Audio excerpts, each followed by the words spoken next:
A few weeks ago, Adam Conover released a video talking about the language we use to describe the differences in our generations and the decades. Doesn't it kind of feel like we've all been trapped in the same year forever? Like time has been barely passing at all? Making a big point to talk about how things really aren't that different between right now and 25 years ago in the 2000s. But that couldn't be further from the truth. Now, don't get me wrong, I think he's got a lot of solid points talking about how on its face, the world today doesn't look a whole lot different than it did, and trying to simplify it down to the clothes that we wore and the language we used. Well, a generation is so much more than that. So today, we're going to take a deep dive into what it was like to be alive in Y2K.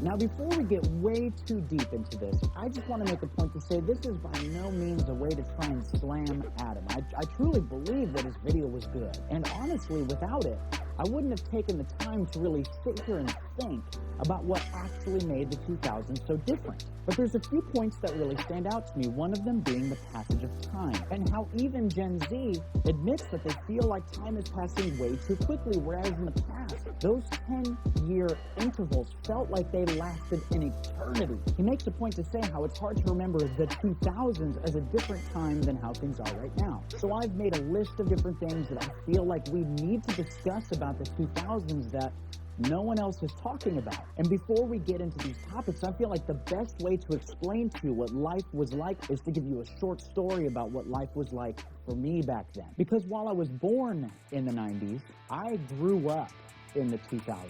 All those milestones that we cross as adults happened for me in the 2000s. So let's take a trip down memory lane.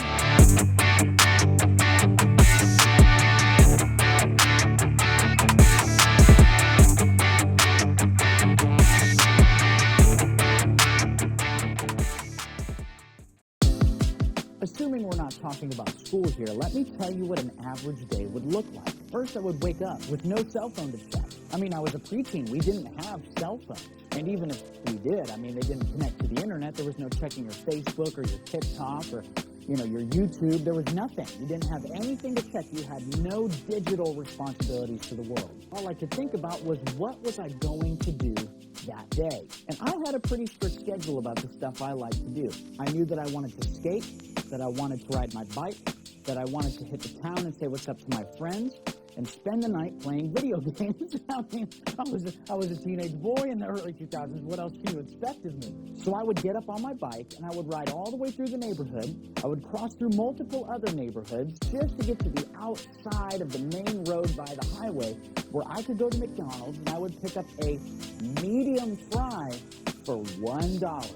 Because at the time, the dollar fry was a medium. I don't even know if they have a dollar fry anymore. And I would just put it down as fast as I could. From McDonald's, I would cross the main road over to this little strip mall that was on the other side, and I would ride all the way down the strip mall so that I could hit a Blockbuster. I would walk into Blockbuster, spend at least 20, 30 minutes up and down these aisles determining, are we watching a horror?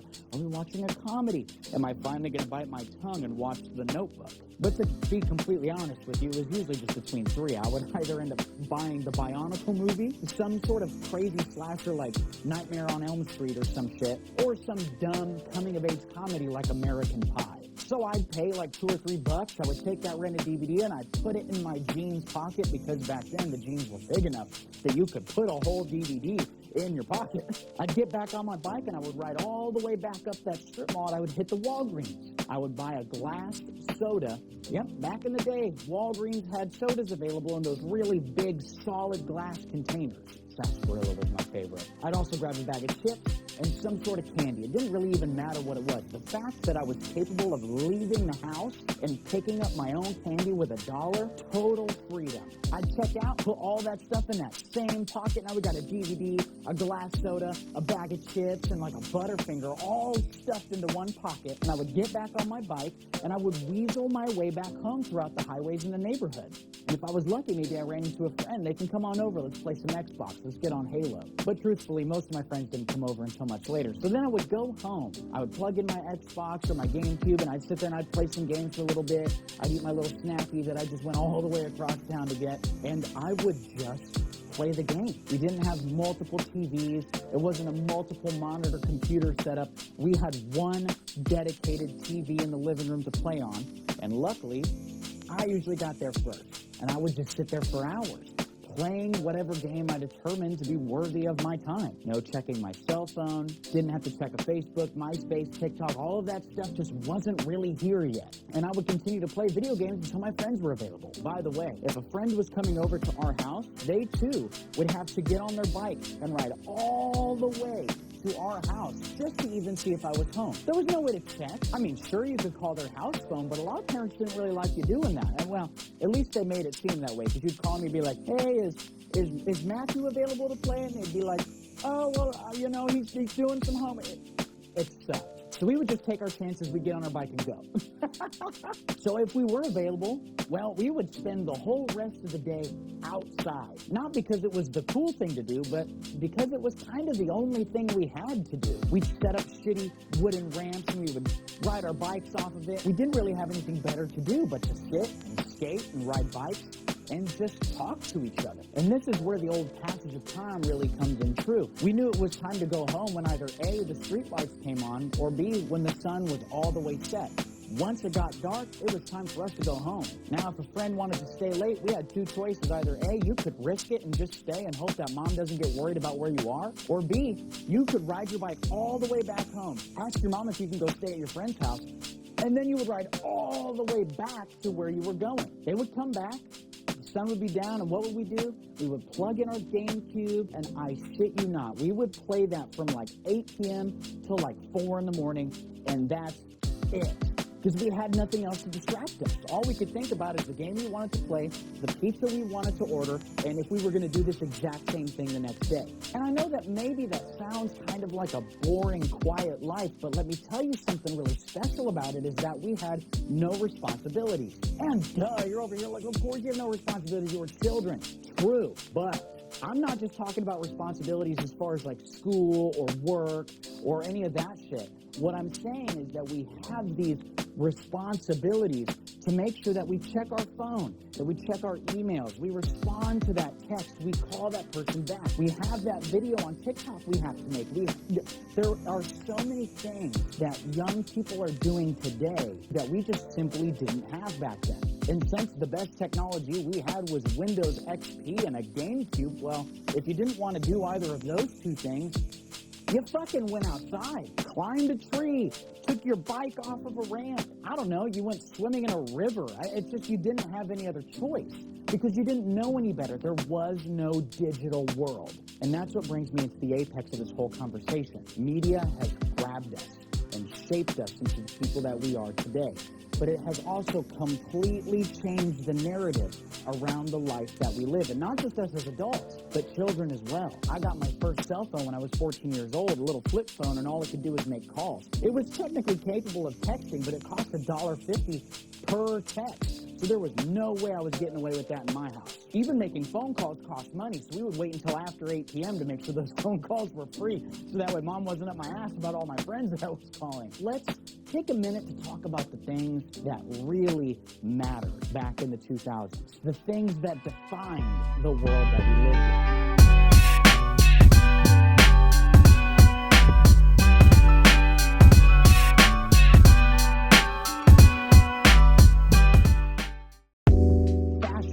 Was a huge part of the 2000s. Now, I already hear some of y'all saying, hey, fashion in the 2000s wasn't really that different. Y2K is already making a comeback.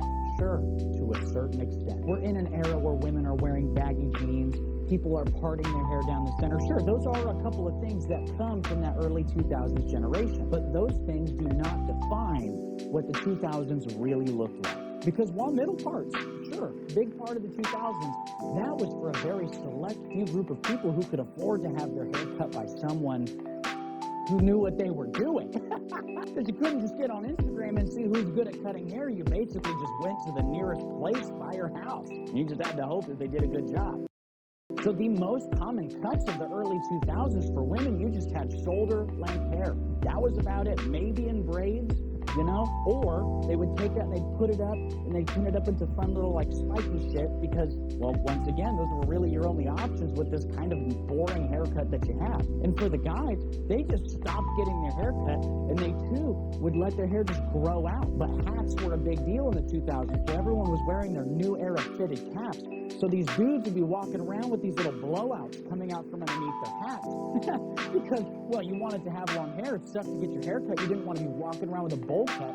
But the hats were in, and you wanted to be a part of it. So you put your hat on that was probably way too big.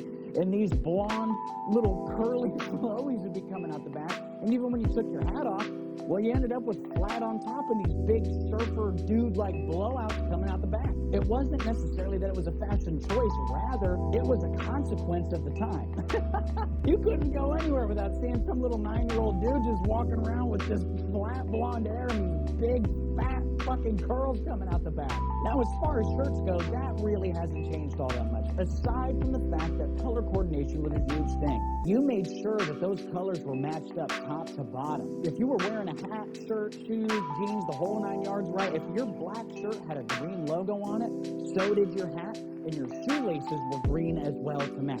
I know it doesn't sound that crazy, but these things back then were a big deal. Having those really fat shoelaces that are as thick as my thumb, and they would just be neon colors to match the neon colors on your shirt, your hat, your bandanas, your scarves. You matched everything with a specific type of color. Even if it wasn't a t-shirt, guys would be out there buying polos with the horizontal stripes, right? And it'd be like black, blue, orange. If that was the case, you also had a blue and orange beanie, and you would probably wear some sort of Nikes like Nike Shox. Oh, Nike Shox. Those took over the world in the early 2000s. Every kid who was cool had a pair of Nike Shox, and they matched. Because for the first time, it wasn't about the type of clothes that you were wearing.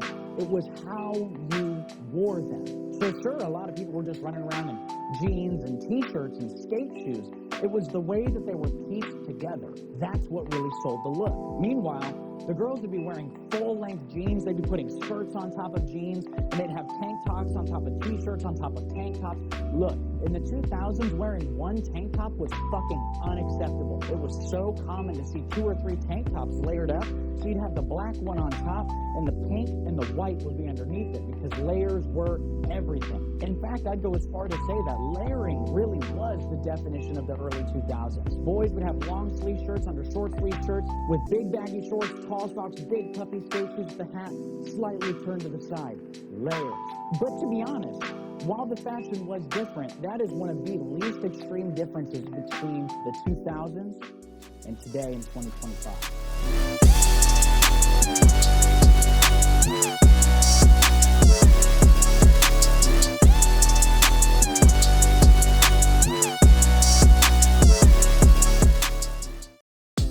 Something that really changed in the early 2000s was the music that we listened to. We finally saw this massive boom of hip-hop, R&B, and rap. Now, I know that all of these things have been around for a long time. I'm not saying that there weren't rappers that were making a big difference in the 80s and 90s, because there absolutely were. But the early 2000s was the first time that you could turn on a family radio station and you would hear artists like Eminem, Chingy, 50 Cent. They were everywhere. You couldn't escape it. I mean, think about this. 25 years ago, we had dedicated radio stations just to that. For the first time ever, all you would hear is rap, hip-hop, and R&B. And while the songs were censored, they definitely were not, what's a good way of saying it? Appropriate? Sure. I feel like an asshole saying that. But, at the time, just hear me out. You could tune into the radio and hear Eminem's Ass Like That. You could hear Chingy's Right There. You could hear Tipsy. These songs, while they were censored, for the first time, we were hearing about violence and parties and sexy women on the radio. And I'm not here to debate whether or not that's a good or a bad thing, all right? All I'm saying is that I fucking loved the music, all right? And it was super cool. Knowing that you could tune in and hear 50 Cent for hours that was a luxury, because outside of that, all you had was pop music or your mom and dad's classic rock. You could tune in to listen to Led Zeppelin and AC/DC for sure. But to be able to tune in and hear songs by Lil Jon was just, it was out of this world. We really had a defining moment where hip-hop, rap, and R&B became the mainstream. Everybody in my school was walking around singing these songs, which again might not be too terribly different from the way that things are now, but back then it was happening for the first time. Meanwhile, alternative rock and pop punk was also still just on the come up. Bands like Blink-182, Good Charlotte, Sum 41, Avril Lavigne, these artists were fucking massive. You couldn't go anywhere without being surrounded by this angsty teen pop rock. It wasn't that uncommon to be listening to your MP3 player and the song would go from King Pablo to My Friends Over You. And the overarching theme of this whole thing is it was fun. It was so fun. The pop punk music was all about having fun. The rap music was all about having fun. Even the pop music, because we still had Backstreet Boys, NSYNC, Britney Spears. All of these groups were just talking about parties and hanging out with other people and falling in love with somebody. It was so fun. It was honestly a perfect mirror of this next topic, the media.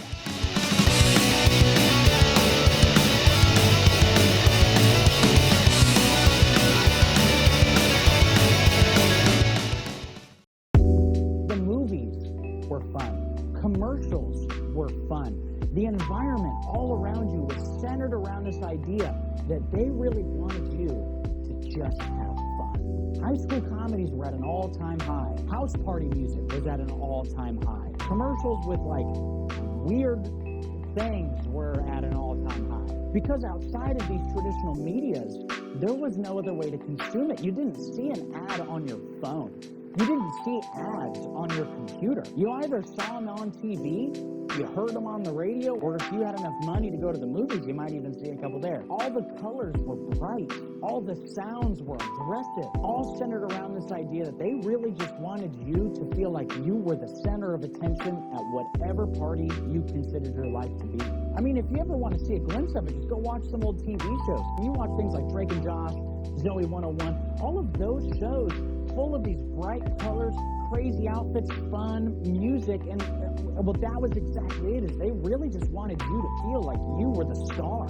You were the star. Because once you turned your TV off, there was nowhere else to go. You either went outside or you hung out at the mall, or you sat at home and you fucking played video games or, I don't know, watched more TV. That was kind of it. And, you know, hold on. Well, I just want to say that we did have the internet, okay? We didn't live in an age without the internet. It was there, but there was no YouTube. We had Google Video, and it was horrible. There was no such thing as an influencer. We only had celebrities. You could not watch someone else play a video game that you wanted to play unless you bought the DVD and the book. The internet was mostly for sending emails and one-off little weird websites where you could watch like Flash videos, maybe play some Flash games. I could do a whole series just about the Flash videos I used to watch when I was a kid. Some of those things were crazy.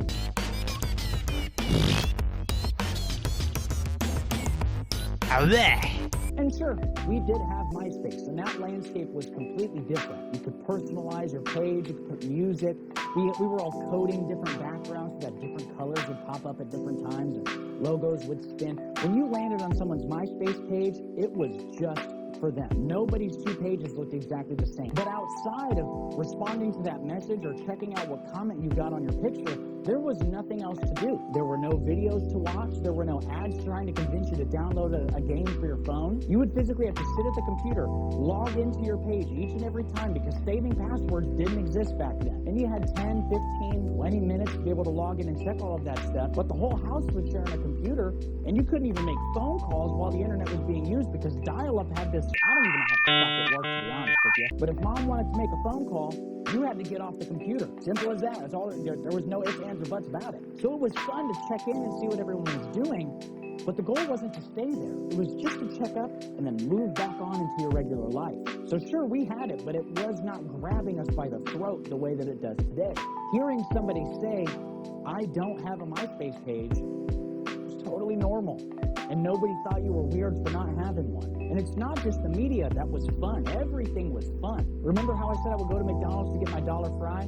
Well, let me tell you that what McDonald's looked like back then, totally different than how it looks now.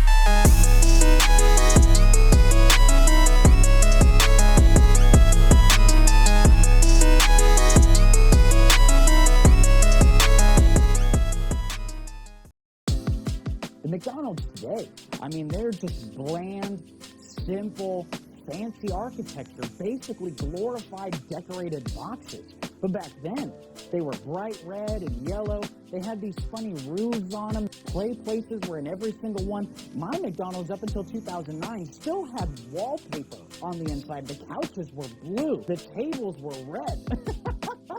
I'm not saying it was a good choice. I'm just saying that it was fun. But today, they don't look like that. It's very corporate. It's very sleek. Back then, the logos of businesses were 3D with 40 different colors, and they looked like you could reach out and grab them. Whereas today, all the logos are very, very flat, and that is a great representation of what things really look like, the total opposite of how they are now. McDonald's was just this big, neon, colorful environment, and I would leave that McDonald's to head to Blockbuster, which, by the way, full of neon lights, movie posters, popular music just blaring at the speakers, surrounded by arcade machines and candy machines. It was inviting you to come in, spend a couple dollars, and have fun while you're here. And then I would walk into Walgreens. The whole refrigerator section of Walgreens, nothing but candy-flavored sodas, and just, it was a completely different landscape. We don't even have Blockbuster anymore. There's no need to rent a DVD. So sure, streaming a movie, it just seems like a casual thing, but back in the day, to watch a movie was something special.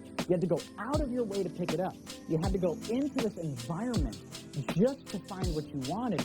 Take it home, and there was a risk that if you didn't return it soon enough, they were going to fucking charge you for it. And while the convenience might have been out the window back then, it made the moment special. Because if our family wanted to sit down and watch a movie, there were fucking stakes. We had to watch it within a day or two, or else it went back and we just wasted $3. Not to mention, I was the one going out to get it. Mom and Dad didn't want to drive out there, so I'd have to get on my Huffy, ride all the way across town just to pick it up. And if we didn't watch it, I had to ride it all the way the fuck back, drop it off. I spent $3 of my own money, probably crossed 15 miles on my bike, just to not watch it. So when we wanted to do something, we had to do it. So when you put all of this information together, we really get what the final picture of the 2000s looks like.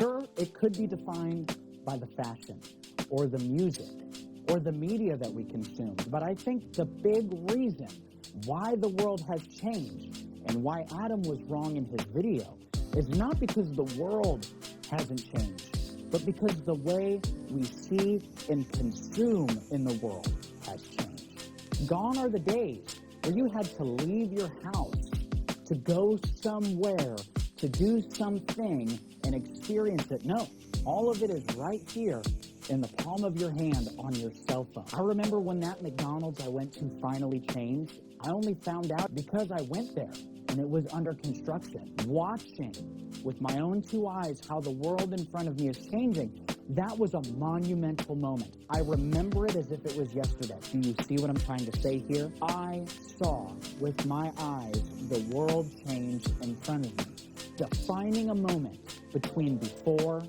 and after this one building was made. And sure, it doesn't sound like that big of a deal, but it is when you're there to experience it. How many of you get ads on your phone saying that Wendy's is getting rid of this or Walmart is having a sale on that? You were either there or you weren't. So there was a time as the 2000s were turning into the 2010s and all of this stuff was changing that I could say, wow, the world that I used to live in is changing. So for me, yes, the 2000s were that different. And you know what? I'm tired of pretending that they're not. And I think it's wild that the world around us, my generation of folks, are pretending that they didn't see it too. Because we're so consumed with sitting on our phones and watching everything happen as it's happening. Every war, every business change, every song that's released right before your eyes on your cell phone. Back in the day, we just had to sit around and wait. We had to go see it with our own two eyes. And that is why the 2000s are different.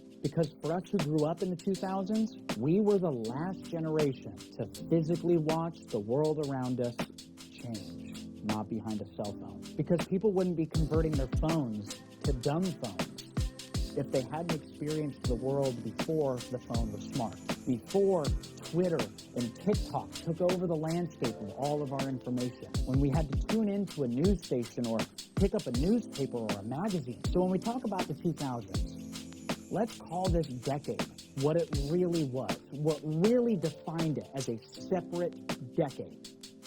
It was the decade of fun. If you're still here, I just want to thank you for taking the time to watch this video. And of course, I want you to subscribe and like. The one thing I want you to do is if you grew up in the 2000s, tell me a story in the comments about something that really meant something to you. Tell me your experience that truly defined the difference between the 2000s and the 2020s. Because I don't want to sit here and watch that generation disappear. Because those stories that you share are what makes our generation different. And I think that we need to hold on to it and embrace it for better and for worse. Because it was ours. And it was real. So thank you for watching, and I'll see you in the next one.